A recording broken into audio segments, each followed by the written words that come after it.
ગીર સોમનાથમાં મુસ્લિમ સમાજના અગ્રણી જાવેદ તાજવાણી નામના વ્યક્તિ પર ગઈકાલે ગોળી મારવામાં આવી, ફાયરિંગ કરવામાં આવ્યું તેમના પર અને તેમની હત્યા કરવામાં આવી। આ ઘટનામાં 4 જેટલા આરોપીઓની પોલીસે ધરપકડ કરી છે। ધંધાકીય અદાવતમાં આ હુમલાનો બનાવ બન્યો હોય તેવું કહેવાય રહ્યું છે। સમગ્ર ઘટનાની વાત કરીએ તો ગઈકાલે બપોરની આસપાસનો આ બનાવ છે, જ્યાં વેરાવળમાં આ 4 જેટલા શખ્સો, જેમાં FM ગ્રુપના ફારૂક મૌલાના સહિતના શખ્સો દ્વારા જ્યારે જાવેદભાઈ તાજવાણી જઈ રહ્યા હતા ત્યારે તેમના માથાના ભાગે હેડશોટ ગન વડે કરવામાં આવ્યો અને આ ઘટનામાં તેમને ગંભીર ઇજાઓ પહોંચી। લોહીલોણ હાલતમાં તેમને સ્થાનિક હોસ્પિટલ ખસેડવામાં આવ્યા। ઘટના બાદ જે ઇજાગ્રસ્ત જાવેદ તાજવાણી હતા તેમના પરિવારજનો રોડ રસ્તા પર ઉતરી આવ્યા। આ ઘટનામાં SP જયદીપસિંહ જાડેજા દ્વારા જે જાવેદ તાજવાણીના પરિવારજનો હતા તેમને સમજાવવામાં આવ્યા, મામલો શાંત પાડવાનો પ્રયાસ કરવામાં આવ્યો અને આ ઘટનામાં ટૂંકી સારવાર દરમિયાન જાવેદભાઈ તાજવાણીનું મૃત્યુ નિપજ્યું છે। આ ઘટનાથી મુસ્લિમ સમાજમાં ભારે આક્રોશ ફાટી નીકળ્યો છે। FM ગ્રુપના જે ફારૂક મૌલાના સહિતના લોકો છે તેમની સામે સ્થાનિક પોલીસ સ્ટેશન ખાતે હત્યા અંગેનો પોલીસે ગુનો નોંધ્યો। આ ઘટના બાદ 4 આરોપીઓની પોલીસે ધરપકડ કરી છે। આ મામલે શું કહી રહ્યા છે ગીર સોમનાથના SP જયદીપસિંહ જાડેજા, તેમને સાંભળો। આપણે સૌ જાણીએ છીએ, ગઈકાલે વેરાવળ પોલીસ સ્ટેશન વિસ્તારમાં સોમનાથ ટોકીજ પાસે એક ફાયરિંગનો બનાવ બનેલો હતો। આ ફાયરિંગનો બનાવ બનેલ હતો એમાં જાવેદ તાજવાણી ઉર્ફે જાવેદ વાંદરી ઉપર ફાયરિંગ કરવામાં આવ્યું હતું અને આ ગોળી એને હેડશોટ એટલે કે માથામાં કપાળના ભાગે જમણી આંખની ઉપર વાગેલી હતી અને આ બનાવને પરિણામે પહેલાં વેરાવળ પોલીસ સ્ટેશનમાં હત્યાના પ્રયાસનો ગુનો નોંધાયેલો હતો અને ત્યારબાદ આ જાવેદ તાજવાણી ઉર્ફે જાવેદ વાંદરીને પહેલાં સરકારી હોસ્પિટલ, પછી મલ્ટી સ્પેશિયાલિટી વિમ્સ હોસ્પિટલ અને ત્યારબાદ વધારે સારવાર માટે જૂનાગઢ ખાતે ખસેડવામાં આવ્યા હતા અને આ સારવાર દરમિયાન માથામાં ગોળી વાગવાની ઈજાના કારણે તેમનું મૃત્યુ થયેલ છે અને આ સમગ્ર બનાવ હત્યાના બનાવમાં પરિણમ્યો હતો। સમગ્ર બનાવ બન્યો ત્યારથી જ પહેલાંથી જ આરોપી તરીકે વડોદરાના જ ફારૂક મૌલાના FMનું નામ આવી રહ્યું હતું અને પોલીસે આ દિશામાં તપાસ ચાલુ કરી હતી અને પોલીસને જે શંકાસ્પદ નામ મળ્યા હતા એ શંકાસ્પદ નામ વેરીફાઈ થયા હતા।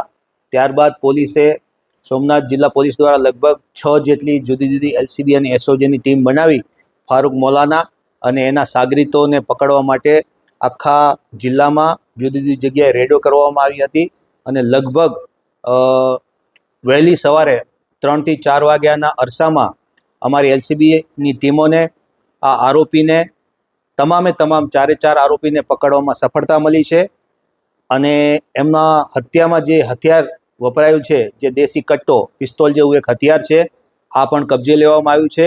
આમ ગઈકાલે લગભગ 1 વાગ્યાના અરસામાં એટલે કે તારીખ 20 તારીખના બપોરે 1 વાગે આ બનાવ બન્યો હતો અને 21 તારીખે સવારે લગભગ 3 થી 4 વાગ્યાના ગાળામાં અમે તમામ આરોપીઓને પકડી પાડ્યા છે।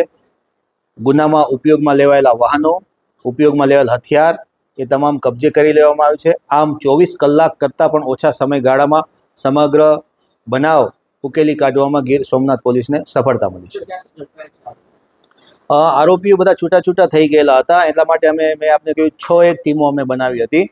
એમાંથી 3 આરોપીઓ અમને કેશોદ બાયપાસ પાસેથી એ આગળ રાજકોટ સાઈડ ને અમદાવાદ બાજુ ભાગી જવાની ફિરાકમાં હતા, તો ત્યાં અમને બાતમી મળી હતી એટલે ટીમ સતત ત્યાં જ એમનો પીછો કરી રહી હતી। એટલે 3 આરોપીઓ પૈકીના ફારૂક મૌલાના, અનીસ રહેમાન કુરેશી અને સમીર ઉર્ફે બાલી યુસુફ, આ લોકોને 3ને કેશોદ બાયપાસ પાસેથી અને આરોપી નંબર જે 2 છે, જે જાવેદ ફારૂક મૌલાના છે, આને અમે તલાલા પોલીસ સ્ટેશન વિસ્તારના ઉમરેઠી ડેમ જંગલ વિસ્તારમાંથી પકડી પાડ્યો છે। આ બનાવનું મુખ્ય કારણ આમ તો જે જાવેદ તાજવાણી ઉર્ફે જાવેદ વાંદરી છે એ પહેલાં આ મૌલાના છે, FM કહેવાય છે, FM તરીકે કુખ્યા છે વિસ્તારમાં, એની સાથે જ કામગીરીમાં હતો। પછી ઘણા સમયથી બંને વચ્ચે નાના મોટા મનદુખ ચાલી રહ્યા હતા। એમાં જે ચૂંટણી ગઈ એમાં પણ કોને સપોર્ટ કરવો એ બાબતે પણ થોડું મનદુખ હતું। આ ઉપરાંત જે તાત્કાલિક કારણ હતું એ ટ્રાન્સપોર્ટેશનનું કારણ હતું। ફારૂક મૌલાનાનો ફિશ સપ્લાયનો આસામ ગુવાહાટી સાઇડ ફિશ સપ્લાયના ટ્રકના કોન્ટ્રાક્ટ ચાલે છે, તો આ કોન્ટ્રાક્ટ આના લગભગ 10-15 વર્ષથી આ કોન્ટ્રાક્ટનું કામ કરે છે, પરંતુ એને એવી માહિતી મળી કે જ્યાં જાવેદ તાજવાણી રૂપે જાવેદ વાંદરી છે એ લોકો પણ આ ટ્રાન્સપોર્ટેશનમાં ફિશ સપ્લાયના ટ્રાન્સપોર્ટેશન ઉદ્યોગમાં આ ઝંપલાવી રહ્યા છે. તેથી એને પોતાનો કોમ્પિટિટર ઊભો થયેલો દેખાઈ રહ્યો હતો.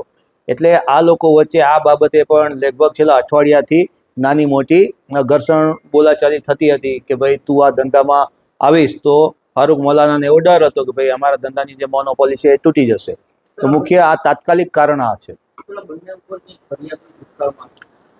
બંને પક્ષે ફરિયાદ છે. ફારૂક મૌલાના ઉપર લગભગ આપણે જોઈએ તો 10 થી વધારે જુદી જુદી સેક્શનમાં હત્યાનો આપણે મર્ડર છે, હત્યાનો પ્રયાસ છે, એવા સંગીન અપરાધો એના ઉપર ઓલરેડી નોંધાયેલા છે.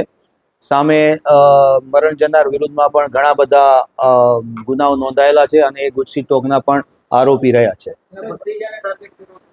કોના ભત્રીજાનો?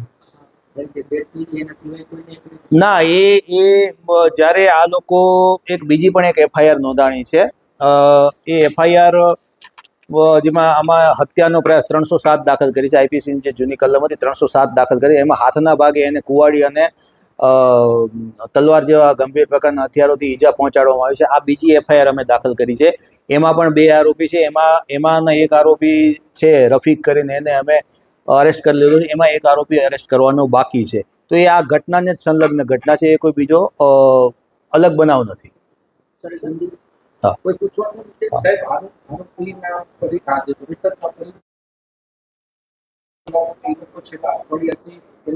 આજે મૃતક છે એની ઉપર હુમલાનો હત્યાનો પ્રયાસ કરવામાં હતા અને ક્યાંક ને ક્યાંક રફીક મૌલાના એનો બહુ મુખ્ય જે આપણે સાંભળ્યા હતા ગીર સોમનાથના એસપી જયદીપસિંહ જાડેજા. તેમણે સમગ્ર ઘટનાને લઈને માહિતી આપી છે અને જે આખો સમગ્ર બનાવ બનવા પામ્યો છે તે મામલે પોલીસે ગણતરીના કલાકોમાં હત્યાનો ભેદ ઉકેલીને હવે આરોપીઓને જેલના સળિયા પાછળ ધકેલવાની તજવીજ હાથ ધરી છે. દર્શક મિત્રો, આવી જ ક્રાઇમથી જોડાયેલી સ્ટોરી આપના સુધી પહોંચાડતા રહીશું, એટલે મહામંથન મંતવ્ય ન્યૂઝ જોતા રહો.